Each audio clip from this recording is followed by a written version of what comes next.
This is me in the studio, not live.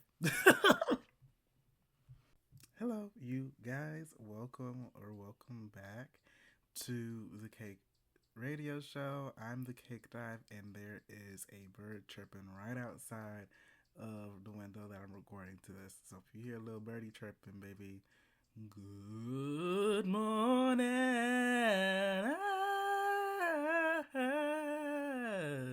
It's the morning, so I wanted to record this episode quickly and get y'all this episode out today, Saturday, June 1st. Happy Pride Month, girls and gays. I want to do an episode on. Well, first of all, I didn't know what to talk about this episode because there wasn't really too much news until yesterday, where the news broke that Jennifer Lopez has decided to cancel her tour dates for her This Is Me live series, and the girls are making fun of her. The girls are dragging her. The girls are questioning if she's really leaving for like family reasons, because she said that she canceled the tour to spend time with her, family and friends, and canceled the rest of the dates. And this was going to be a summer tour. It was supposed to start June 26th in Orlando, Florida, and run all the way through August in New York. And she canceled all dates. She canceled the tour. And the girls have been making fun of this era that she's had with This Is Me now, because of the fact that it really has, and I keep saying the girls, but also me, I've also been making fun of her, and I'll dig into why. Because this hasn't really been a strong era for her personally. I mean, This Is Me now, pulling up the charts, because I know the girls were making fun of her because they were saying that her album debut had at like platinum rust certified. The album debut, it peaked on the Billboard Hot 100 at 38, I believe, and no, Billboard Hot 200 at number 38. This is this is the lowest debuting album for her to date. Not even lowest charting album. This is her second largest lowest charting project. The first largest being the Real Me extended play, apparently, which debuted in 2003 and charted at number 69. And everything else has really been in the top 20s. And her soundtrack album Marry Me, which debuted at 135th in the top 200. But if we're focusing on the main core music, and in terms of her albums, this is her lowest charting album. This was very clearly going to be a very prolific project for J-Lo, as she was really trying to drum up the hype. She had this album, she was doing, performances, she was doing SNL, she did, the This Is Me Now, like, visual album movie. She did the documentary behind the scenes about like the making of the album and the making of the film, and also the tour. And none of it really stuck. None of it really worked with people. The album, again, for me personally, as someone who doesn't really care about the charts like that until I have to bring the data up, I'm someone who's more for the arts. Number 38th is not horrible, but it's just bad in terms of where she is in her career. And it's, again, one of her lowest debuting, albums today. Her lowest debuting album today, period. And so the album didn't do well in terms of her career. And also in comparison to her peers as well. We'll have a discussion on peers in a little bit. The movie, I don't even think the movie made much waves, because let's pull this up. There's the musical movie, and it appeared in the top 10 list in over 30 countries for Amazon Prime, and it reached the number one spot in the United States, Belize, Cambodia, Georgia, Jordan, Latvia, and Tanzania. And there was no word on numbers. And it did kind of stumble off the charts after that first like weekend or so. And even with that success, because we also have to put the asterisks on streaming numbers, because it feels like like 90% of projects that come out on streaming nowadays always debut in the top 10, top one chart of these streaming services. But very rarely do we get a sequel. Very rarely do we get a follow up. Very rarely do we even like really hear the numbers unless it's like either a massively tremendous success for the streaming service, or and was like record breaking, or b they spent too much money on this project and have to like gloat some numbers that they fumbled around to really push. We really didn't hear anything about numbers here for that film. It was just kind of, oh, the film has hit, top 10 on the charts or whatever. And the Saturday night, there's that, the Saturday Night Live, performances that she had some mixed reception. I heard a lot of praise for the remix that she had with Lotto and the performance that she had on there, because Lotto was Lotto. And that episode of SNL also was hit with controversy because of the fact that, the person who was hosting that episode, Ayo Edebri, who is like a comedian and transitioned from a lot of social media and a lot of like digital focused humor to being like a mainstream actress, and comedian. She, that episode got a little bit of controversy because and clip of her from a previous interview was leaked in which Ayo Debris was saying what everyone was saying, in which J Lo can't sing. And J Lo, not too long after the episode came out, said in an interview that she basically heard like Ayo basically ran into like her room during the SNL episode and started crying, trying to apologize profusely. And even then, like that interview got criticized because it's like, oh, you didn't have to say all that. And then so there's that. The the album did weak sauce for the career. The movie didn't do well. The SNL performance was very mixed. I didn't hear too many people talk about the performance, and people, so it was kind of like, take it or leave it. And the documentary, both the movie and the movie got questionable reactions, but the documentary was pretty much memed and criticized to all hell because of the fact that there were a lot of clips in there in which she was tying back her references to the block and doing a lot of people were perceiving a lot of things that she was talking about in the documentary as doing too much, and we're also questioning the how strong the love that she had for Ben Affleck, which this whole album is pretty much about, is like that strong, considering that after she broke up with Ben, she had multiple relationships with other men, one of those people being Diddy very briefly, and people having a lot of questions and that not really being answered. And the tour got canceled, so I would love to talk about my personal thoughts on J-Lo, but more importantly, why I thought this era of This Is Me Now didn't do well. How will she stand as a legacy artist? Because very clearly this was supposed to be like her legacy artist transition project, as well as, can she withstand this ridicule? Can she get out past this? So personally, if you ask somebody who knows me personally, they will tell you that I hate Jennifer Lopez with a passion. That is one of the girls on my hate list. Trust me, there is vitriol personally for that lady, and a lot of the girls will kind of question oh, do y'all really hate J-Lo for real? Da, da, da. Yes, I hate J-Lo personally, and I'll tell you why.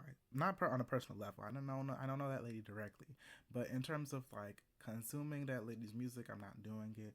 In terms of liking that lady or anything that she really does, I have to discuss music impartially. I've discussed media and stuff and everything impartially with this podcast as much as I can, but I'm still going to give my opinion.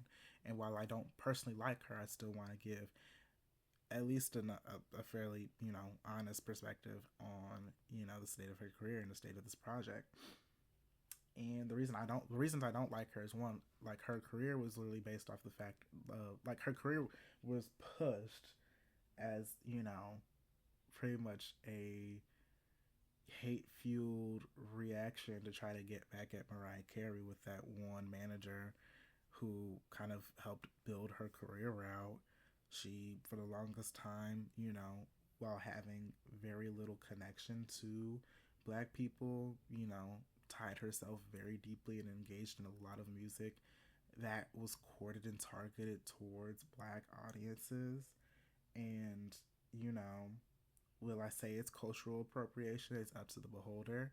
But she hasn't really done anything to really appreciate those things and give back. She hasn't really, and even when, asked about these things, even when, that criticism comes, she has failed to really pivot. Like it seems like she is, and, there's also some sort of uncertainty as to how she wants to carry herself in her career personally. And that is a lot of things that are here that I'm here to discuss. And I also a lot of those things also, there's also the not this is not a personal thing as to why I hate it, but I know a lot of people also talk about why they don't like Jennifer Lopez because of the fact that like both in the industry and both people, the public who have interacted with her have said, and there's also a recurring joke in which she is like one of the like a very mean person and someone who is very like cold in terms of how she interacts with people. And there are clips and stuff that have gone around of like suggesting those things and interviews suggesting those things as well. But that behavior, I mean, I don't that's not any of the reasons in which I personally don't like her. But it's mainly, her career was created disingenuously, and it's the fact that she's really kind of leached on black culture without really giving back, without really honoring it in ways that she really can. I'm obviously not asking her to like beg on her knees for forgiveness at all, but at least do something, at least kind of pivot the career a little bit. And she the other thing is like she also just kind of just in some of the interviews and stuff has felt very disingenuous. Like, and I that's also one of the reasons why this album rollout and this project rollout has not really been successful. But I'll dig into that later, which we can do actually now. Actually, let's dig into why this album and these movies and this tour did not work out. The biggest issue is you can tell from this project and everything that was part of this, from the album rollout to the movie to the documentary to the tour, this was supposed to be Jennifer Lopez's big moment. This was supposed to be the album where even if this was supposed to be her last album, this was going to be the album that was supposed to solidify her as like a legacy talent. This is supposed to be the album in which people were supposed to be talking about for the next couple of decades, and like the next couple of decades it's like, oh, like she wanted this to be the album which it's like, oh, Jennifer Lopez is that girl and she's here to stay. um and the album unfortunately wasn't giving that.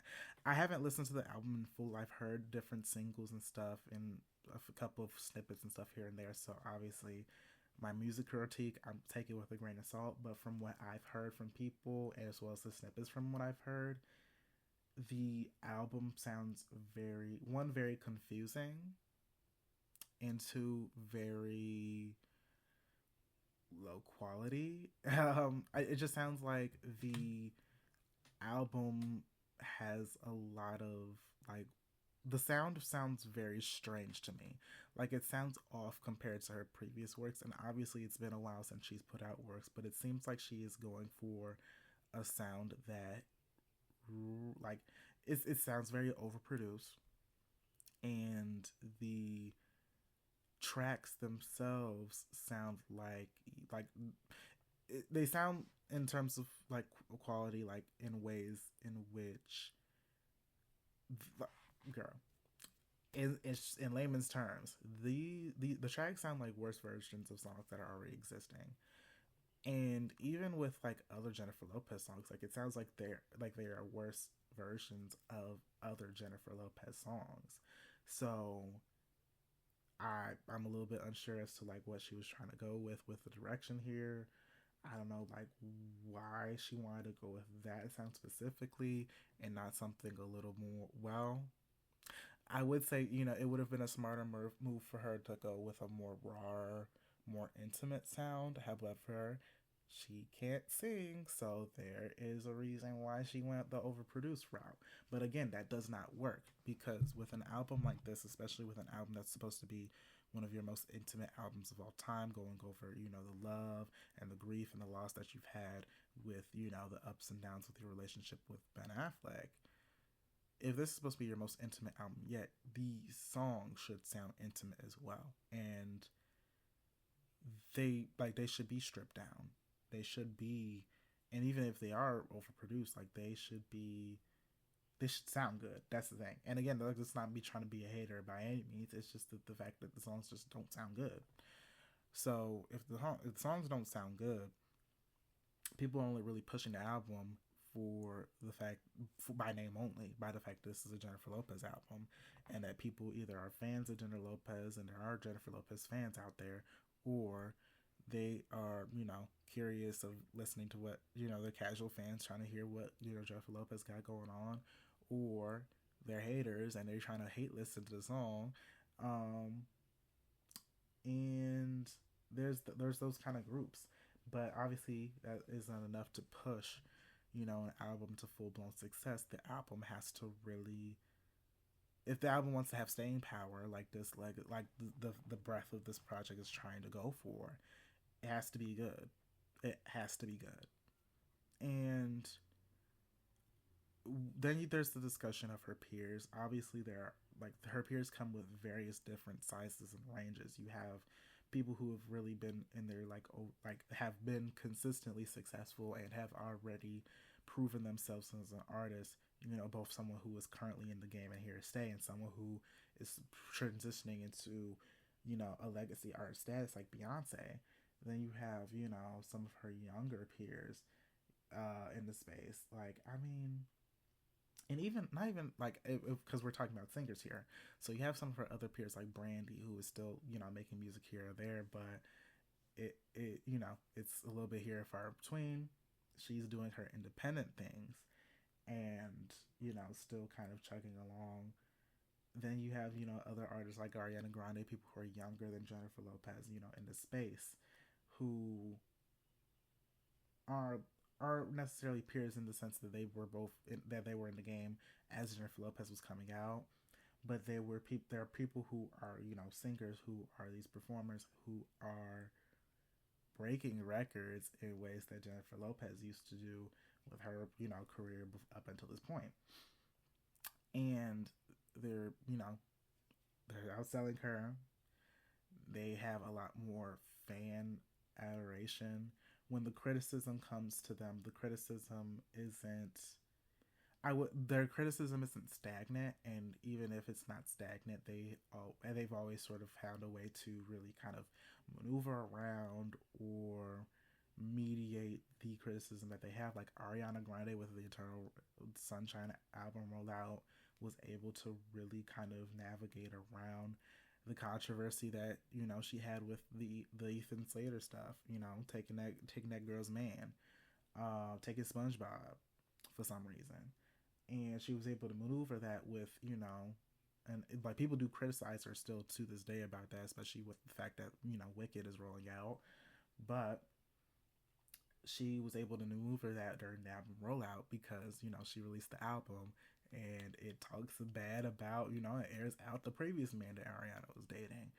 And again, I've talked about this in previous episodes, we are in a state of media consumption where at the end of the day, what people do doesn't necessarily matter.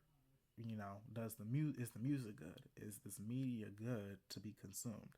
Because that is really what matters to people at the end of the day, and people are willing to push stuff aside regardless of everything else. And we've seen that with people like Ariana Grande with some of the controversy that she's had, and she's been through a lot during her, career so far.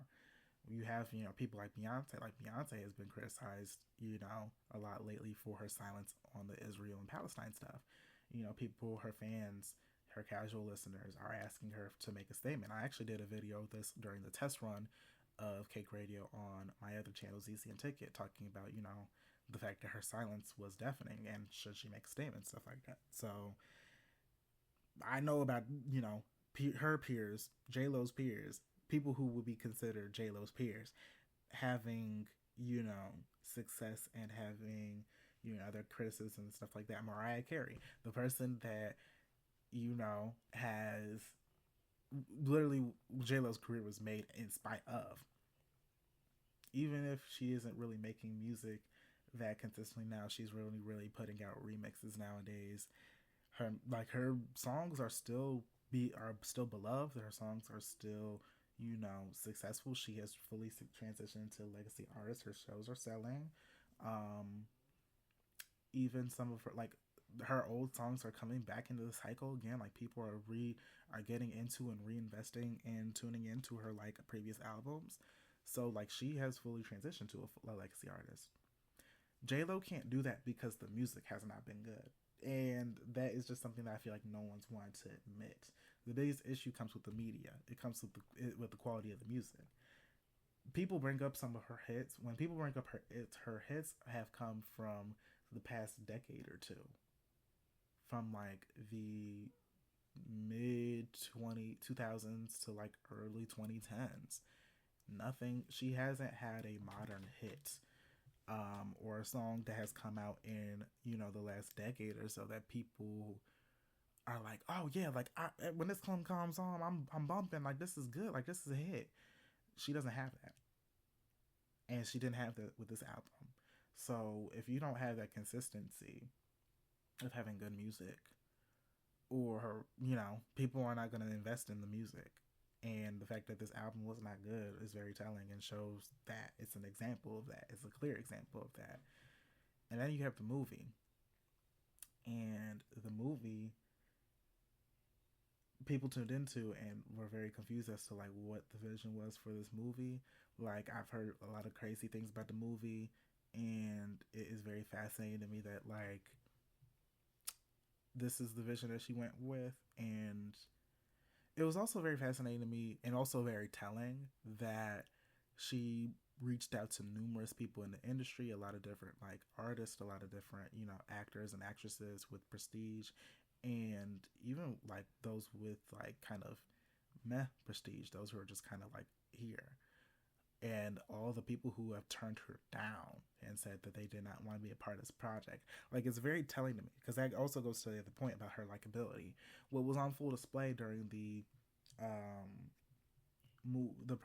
documentary, and some of the clips that she's done, and some of the stuff that she's done outside this album, her appearance at the Met Gala and stuff like that, is that J-Lo's likability is very low, and she has not done what needs to be done to really try to repair that damage. With the documentary I touched on, she was like, "Oh, I love pulling my hair back like this because it reminds me of when I was in the block, just a little girl, all dreams and shit." That clip went viral, and people were making fun of her now because it felt disingenuous. She has been so far removed from the block that is very confusing as to why she's still talking about the block. Then you have some of the clips regarding how she's felt about the relationship with Ben Affleck, and there are clips in which you could see Ben Affleck being weirded out or being confused about the intimacy and the reasoning behind this album. He was very uncomfortable. You could hear that he was very uncomfortable from.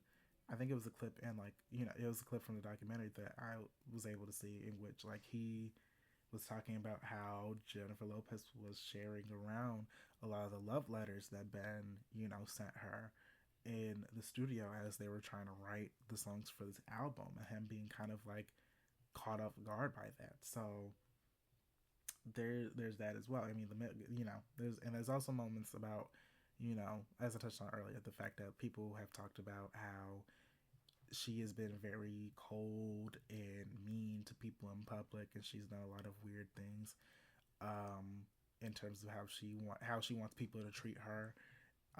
And that has certainly put a damper on her likability. Both, but mainly, a lot of people say in terms of like the public, but I would say that that has impacted her more so in the industry.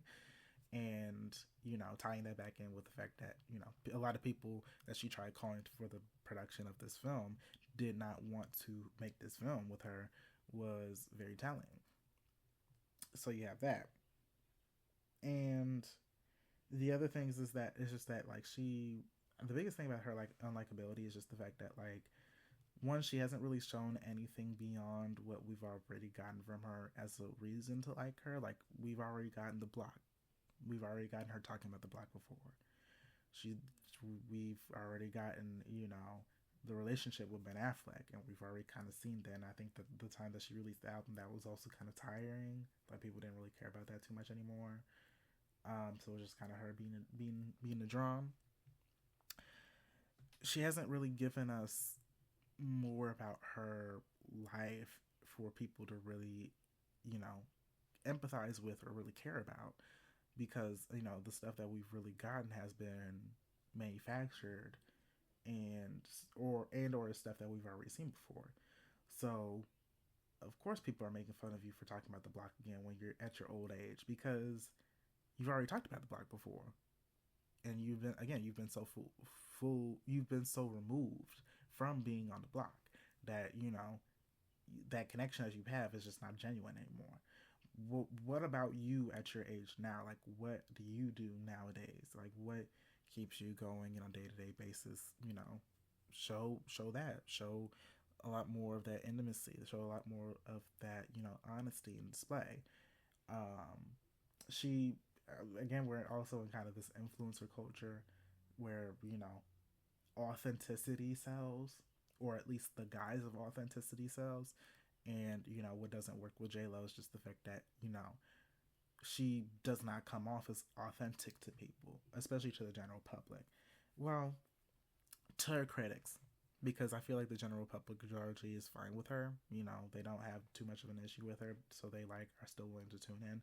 But her critics and the fans that are trying to fight the critics, that is, an issue. And I mean, that is really down what boils down to it. Do I think that her career is over with this? No. I mean, this is. I mean, this.